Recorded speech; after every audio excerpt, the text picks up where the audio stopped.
Физик тәрбия беру системасының камил булмауы хакында сөйләшүләр артты. Гомер-гомергә укучыларның иң яраткан дәресләреннән саналган физкультура дәресенә нинди үзгәрешләр кирәк? Эфирда Таяны нуктасы тапшыруы. Исәнмесез? Хәерле кич, мөхтәрәм кунаклар. Алда яңгыраган фикергә карашыгызны тимәләр аша җиткерә аласыз. Кызылга басып килешмәүгезне, яшелгә басып килешүгезне, ак битарафлык, нейтралитет билгесе. Менә беренче сорауны Ринат әфәнде сезгә бирәсем килә. Менә вакыт узу белән шушы физик тәрбия беру системасына үзгәрешләр кирәкме ул?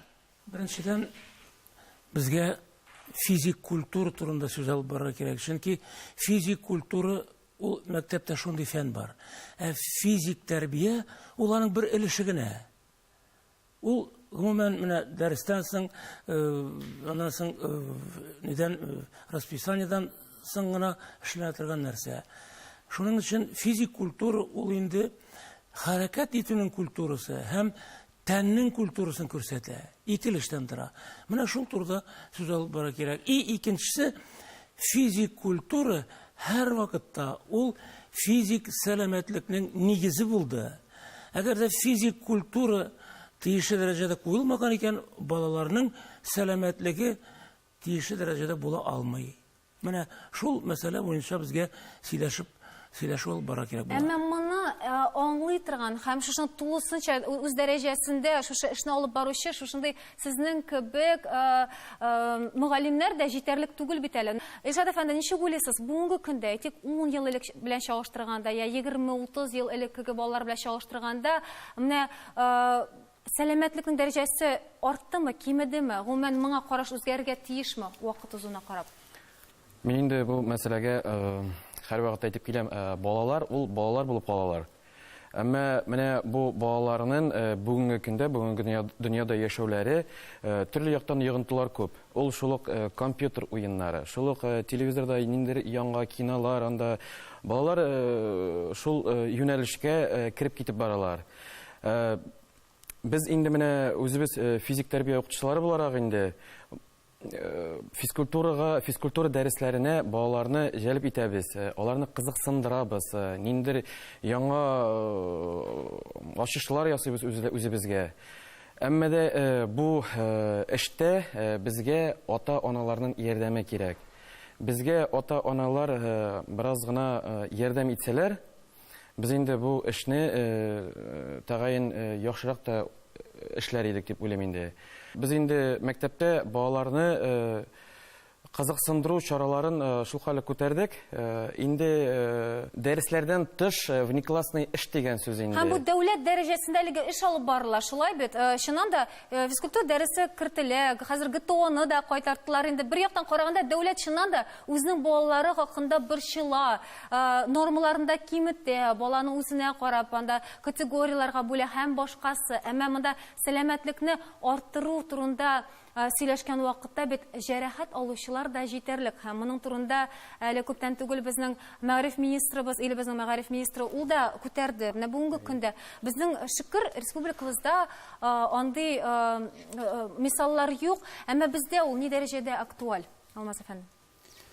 Бик актуаль, сез бик катлаулы мәсьәлә күтәрәсез. Әлбәттә, әйтеп китәсем килә, көчләп бу өлкәне, бу физик тәрбия өлкәсен үзгәртергә кирәк. Чөнки физик тәрбия нәрсәдән башларга? Фән өлкәсе буларак та, чөнки беренчедән балалар үзгәрә.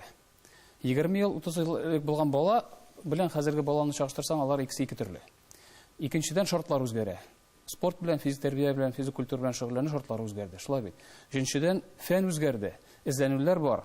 Физиологик эзләнүләр, медицина өлкәсендә эзләнүләр, теория методик өлкәсендә бар эзләнүләр. Шуннан чыгып, безнең физик тәрбия ысуллары, методлары, аңа якын килүләр барса да үзгәрде. Шуңа күрә үзгәртергә кирәк системаны. Элекке замандагы кебек, дип әйтим инде, мин тәнкыйтьләп әйтмим дә, тупны спортзалда тәгәрәтеп җибәреп, барыгыз, уйнагыз дип әйтеп кенә ярамый.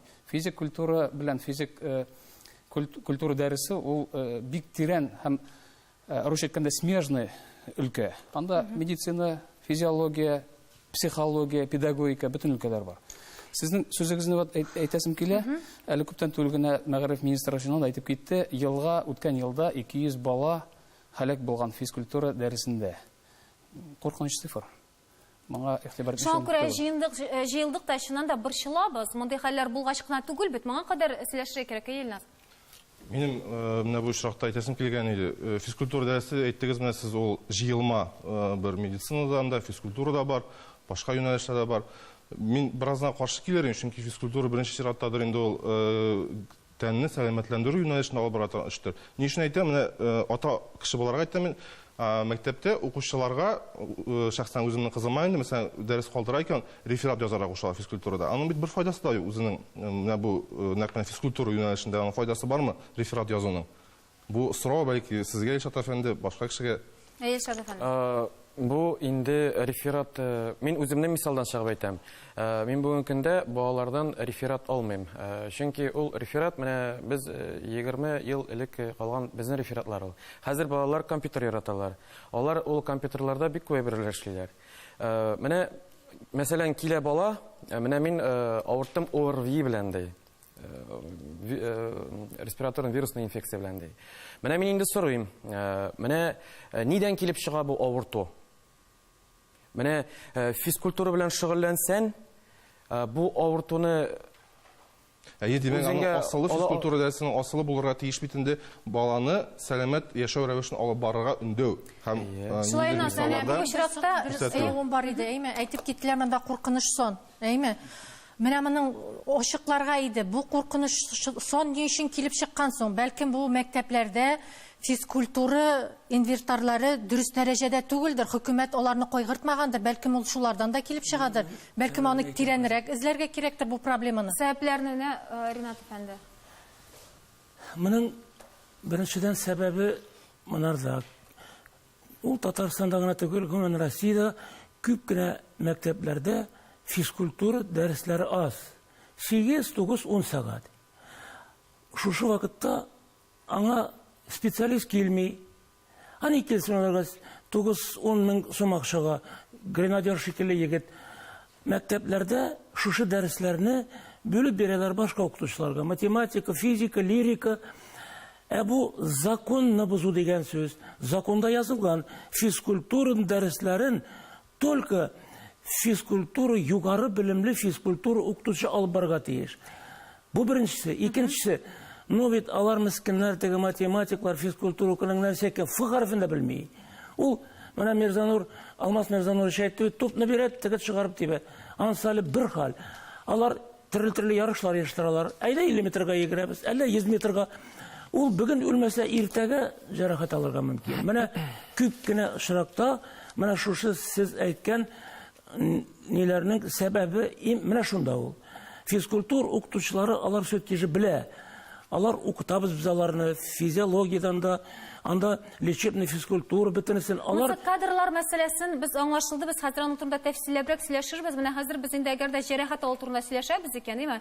Әгәр дә сез әйтәсез, менә шушындай ситуация укытучылар бар һәм мәктәп белән менә медицина хезмәткәрләре ни дәрәҗәдә эш алып бара һәм гомумән алганда сезгә күп киләләр Рафаил әфәнде шушындай җәрәхәтләр белән физкультура дәресеннән соң. Бездә бит Татарстанда менә Аллага шөкер андый мисаллар юк. Бу куркыныч саннар чыннан да.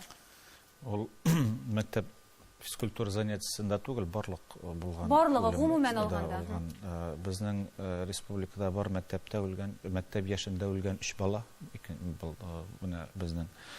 Алар кайсы бер үзенең сәбәпләре белән, кайсы йөрәк авыру белән, шулай да ул 3 бала һәрберсе сәламәт группасында йөргән, физкультураны алар катнашканнар. Минем әйтәсе килгән әйберем шул. Менә мин монда бер караганда әйтә дә алам, кушылам, икенче караганда оппонент булып та чыгасым килә. Физкультура укытучысы гына физкультураны алып барырга тиеш түгел. Менә без хәзер мәктәпләргә күп йөрибез, чыгабыз, бик дус коллективлар күрәбез. Директордан башлап, класс җитәкчесенә карап, физкультура җитәкчесенә карап, алар бер-берсен шул хәтле менә поддерживать итәләр. Бит без чынлап та бүгенге көндә иң зур безнең хәзер фактор бик Бу гиподинамия, дөресен әйткәндә, балалар бик аз хәрәкәтләнәләр. Физик активлык җитмәү, Физик шулай бит? активлык җитми. Менә шул физик активлык булмагач, метаболизм үзгәрә, 30%-тан артык бала хәзер лишний вес тазарган, и ул китерә менә шушы йөрәк авыруларына, китерә үпкә авыруларына. Мин инде әйтә алыр идем, бөтен зур политика иттереп эшләргә кирәк бу әйберне.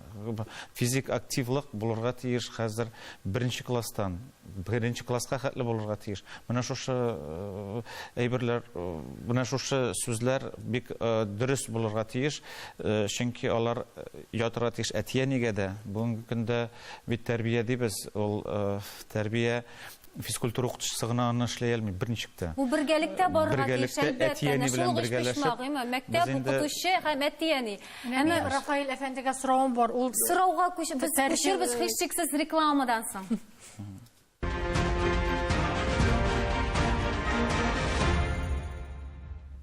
Татарстан Яңа Гасыр каналында Таяну нуктасы тапшыру. Без дәвам итәбез. Рекламага китер алдыннан Мөршидә апаның соравы да өлгерде. Рафаил әфәндегә минем соравым бар иде, менә медицина өлкәсендә тәҗрибәле кеше булара. Безнең хәзерге вакытта мәктәпләрдә 3 дәрес, әйме? Атнасына 3 дәрес физкультура керә. Менә бу бала өчен аның нәтиҗәсе бармы? Ул бик аз түгелме?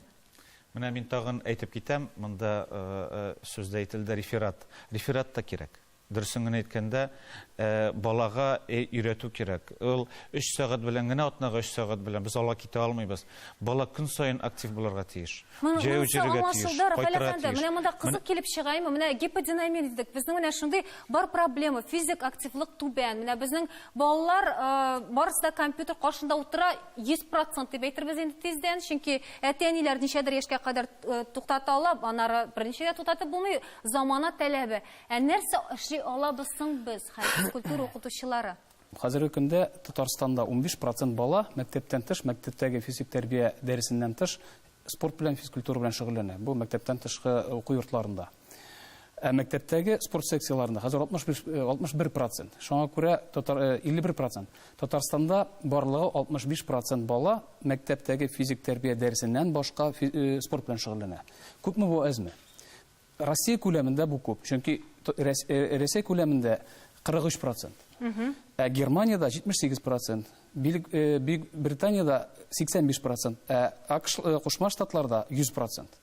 Бездә Бездә әле системалы караш бармы соң? Безнең менә әйтелгән икән дәүләт тарафыннан, эшләтегез, аларны чыгарыгыз, йөрсеннәр диләр икән, моны чыннан да эшлиләр. Әмма шул вакытта бүген безнең тапшыруыбызга килмәгән кешеләр дә бар, чөнки аларның бит әле укыйсылар бар мәктәптә, алар монда килергә ашкынып тормыйлар. Балалары менә җәйдән соң килүгә ГТО нормативлары бирергә дип инде җәрәхәтләр инде ала башлаган кешеләр бар. Менә ничек бу очракта индивидуаль караш бармы сездә, Илшат әфәнде?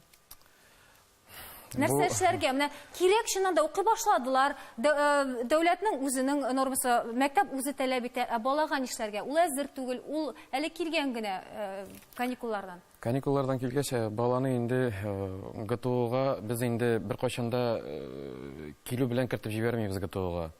Ул инде ГТОның аның үзенең вакыты бар, көзге сессия, кышкы сессия, язгы сессия дигән. Көзге сессиясе аның башлана октябрь азагында, ноябрь башында. Безнең бер чирек вакыт бар балаларны төгәл әзерләргә. Аннан соң инде бала, менә без бала зәгыйф дибез, бала физика яктан арттарак калган дибез. Балалар алар күбесенчә бөтенесе бер, алар бик актив. Ул күбесенчә менә бу активлык я семьяда туктатыла, я дуслар арасында ничектер туктатыла. Менә физкультура укытучысы буларак инде без менә шушы баланы күреп, физик актив икән баланы күреп име, без аңа алдагы юлына менә ничектер шлагбаум ачарга тиешме инде. Баланы ата-анасы белән сөйләшеп, баланың ата-анасы белән сөйләшеп, сезнең балагызның менә шушы спорт төренә сәләте зур, менә шушы спорт төренә сәләте зур дип тәкъдим итеп. Шулай да бу көндә чыннан да бит әле сәламәт булмаган балалар да җитәрлек. Менә әле аларның диагнозлары турында укытучыларга Рафаил әфәнде кем җиткерергә тиеш? әти-әниләрме, әллә медицина хезмәткәрләреме? Ниндидер бармы база, каян мәсәлән укытучы кирип карарга мөмкин? Барлык әти-әниләр дә әйтергә бит әле әзер түгел. Төрле гаиләләр бар, шулай бит? Һәрбер мәктәптә бар медицина кабинетлары, анда эшлиләр шәфкать туташлары, мәктәптә эшләүче табиблар. Аларда барлык информация да бар. Менә мин монда килешер идем. Дөрестән дә балаларга индивидуаль караш булырга тиеш. Без бөтенсендә шеренге белән җиртә алмыйбыз. Менә аның активлыгы булганы барыбер эшли, барыбер актив була 65% дибез. Безнең игътибар булырга тиеш әнә шул 35%. Шулар арасында бит авыручылар да күп, шулар арасында үзен зәгыйф дип санаганнар да күп. Менә аларга караш безгә җитеп бетмәгәне күренеп тора бүгенге көндә. Без инде әйтер идек, хәзер бик күп дәүләт тарафыннан эшләнә. Менә без бүген генә үткәрдек киңәшмә, Министерство образования, министр үзе үткәрде, и без инде мәктәп медицинасы буенча зур адымнар атларга тиешбез. Һәрбер мәктәп менә шул физкультура укытучысыннан гына түгел, бөтенесе дә директордан башлап, һәрбер балага карата, әти-әнигә карата без икенче караш белән бөтен балаларга физик тәрбия бирергә тиешбез. И менә без балага көн сайын әйтәбез бит, тегендә барма, монда барма. Шулык физик тәрбия дә көн сайын булырга тиеш. Бала көн сайын ул информацияны алып торса, аның доминанты барлыкка килә, мотивация эшли башлый, ул үзе аны яңадан, аңа подсказка да кирәкми, үзе яңадан юнәлешен таба. Аңлашылдым. Бүген көндә чыннан да безнең медицинада бер урында гына тормый һәм яңа ниндидер карашлар барлыкка килә. Белүемчә, Алмаз әфәнде, сездә хәтта ДНК анализы алып, анда авырулар гына түгел, хәтта сәләтләрен дә билгеләргә була. Мәсәлән, бу чыннан да физик яктан көчле, ул кемдер анда спортсмен булырга мөмкин, бу бер кайчан да спортсмен булмаячак. Аннан таләп итәсе дә юк, ул мәртәбәдә күтәрелмәячәк бер кайчан да дип. Ни рәвешле бара һәм ничә тора бу? Алай түгел, әлбәттә. Һәрбер бала... Алай түгел? Юк. Ничек, әйдәгез сөйләгез әле безгә. Чөнки баланың һәрберсенең үзенең үз сәләт юнәлеше бар. Кемгәдер көч бирелгән, кемгәдер җитезлек бирелгән, кемгәдер координация бирелгән. Шуңа күрә спорт белән шөгыльләнергә ярамый, синнән бары бернинди өлкәдә дә уңыш килмәячәк дигән нәтиҗә булмый. Сайлый белергә кирәк. Мәсәлән, аңа көч бирелмәгән икән, димәк, ул башка төрле спорт белән шөгыльләнергә тиеш. Кемдер әлеге анализны бирә һәм ничә сум тора ул? Ул яшь-үсмерләр спорт мәктәп балалары өчен бездә бушка. Бездә бар шундый фәнни үзәк. Анда хәзер менә безне карап утыручылар иртәгә ирелешеп килсә, спорт белән шөгыльләнүчеләргә кем үз теләге белән тели икән килеп аны үткәрергә, әлбәттә, аның мин хәзер сезгә яттан айта алмыйм. Аның соннары бар, кыйбат әйбер түгел ул. Шуннан да алар анализ һәм генетик анализ үткәреп бирәләр кешенең картасын. Нинди өлкәдә аның уңышлырак нәтиҗәләргә еришергә мөмкин. Шушыны дәвам итеп сорау бирсәм буламы? Ничә яшьтән мөмкин шушындай ДНК нәтиҗәләрне чыгара? Теләсә ничә яшьтән? Теләсә ничә яшьтән. Ягъни балалар да, өлкәннәр дә үзләрен әле инде спорт өлкәсендә. Нас бәлки барып кайтырсың әле тапшырудан соң. Шуннан да бик кызык ернә Мәктәп балалары махсус комиссия эшләү аркасында 3 группага бүленә. Беренчесе тип группа, бөтен балалар анда шөгыльләнә. Икенчесе әзерлексез балалар. Но алар авыру түгел. Аларның әзерлекләре түбәнрәк, алар бераз гына, шәдәш режим диләр инде, бирелә. Өченчесе авыру балалар, төрле авыруларны күчергән, аларны махсус дәресләр алып баралар.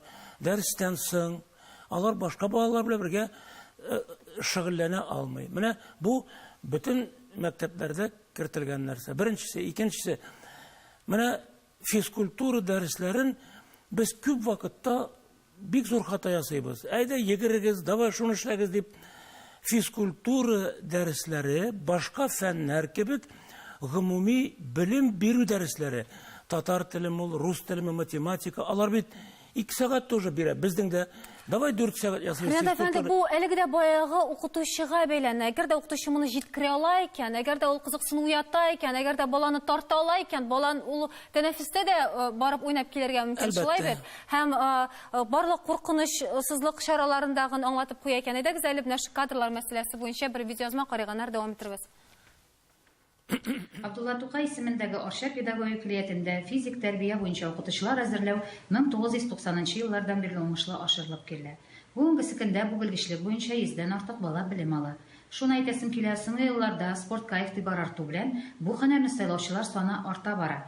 Кабул итү кампаниясе нәтиҗәләре буенча абитуриентлар арасында бер урынга 4 кеше исәпләнә. Бу инде бик матур күрсәткеч. Югары белем алу буенча да бернинди авырлыклар юк. Ярчалы педагогия университеты, Алабуга, Казан федераль университеты бу өлкәдә безгә ярдәм итә. Безнең алар белән килешүләр бар һәм шул килешүләр нигезендә безнең укучылар анда укырга керәләр.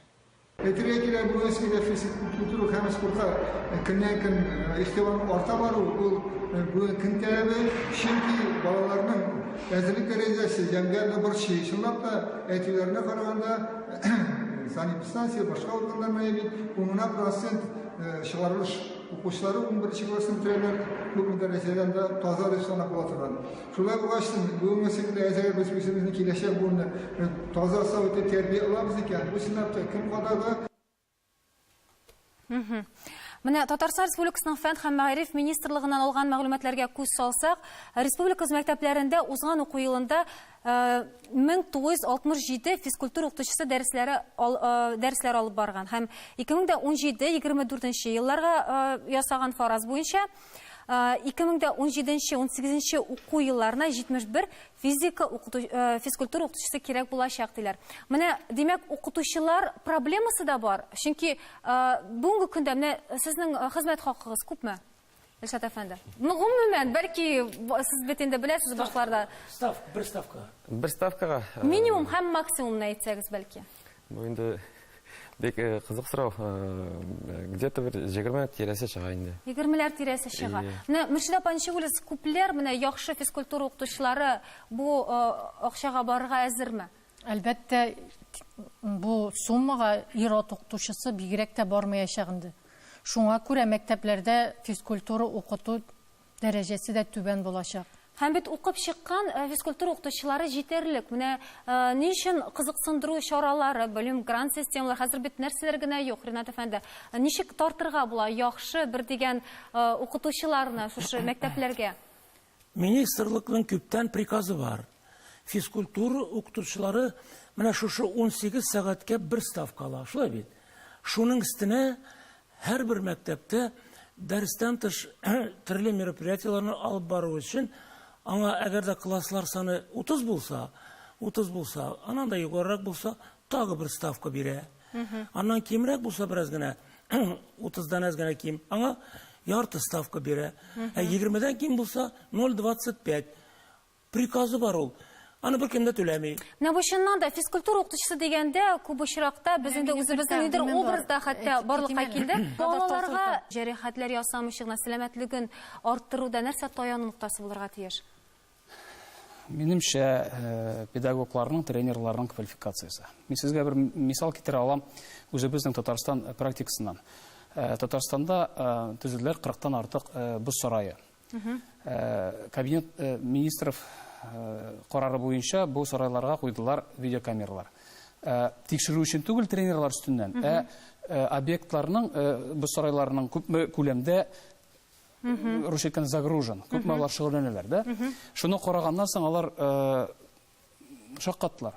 Бер тренер, мәсәлән, куя хоккей таягын һәм әйтә 6 яшьлек балага син 100 тапкыр сикерергә тиеш. Икенче тренер апкыра машина тәгәрмәче, мәсиманы итеп йөр. Бу физиологияны белмиләр, анатомияны белмиләр. Бу яшьтә андый нагрузкалар бирергә ярамый балаларга. Мин бер генә мисал китерәм. Шуңа күрә. Шуннан да менә моннан соң әлеге тапшырудан соң да уйлансыннар иде, Рафаэль әфәнде, җәрәхәтләмичә генә сәламәтлекне, балаларның сәламәтлеген арттыруда нәрсә таяну ноктасы булырга тиеш? Тасы медицина хезмәткәрләре һәм укытучылар бергә эшләргә тиешләр. Алар аерым түгел, бергә. Шул вакытта барса да барлыкка килә, бөтен булган каршылыклар аларны җиңеп була. Шуңа әйтер идем, менә бүген бик күп сораулар барлыкка килде, аларны хәзер сөйләргә кирәк. Аларны сөйләмичә генә без аларны ничек тә булдыра алмыйбыз. Һәм бүгенге тапшыруыбыздан соң да республикабызның район үзәкләрендә дә, авылларда да һәм барлык физкультура укытучылары да уйланырлар дигән теләктә сау булашабыз. Исән-имин булыгыз.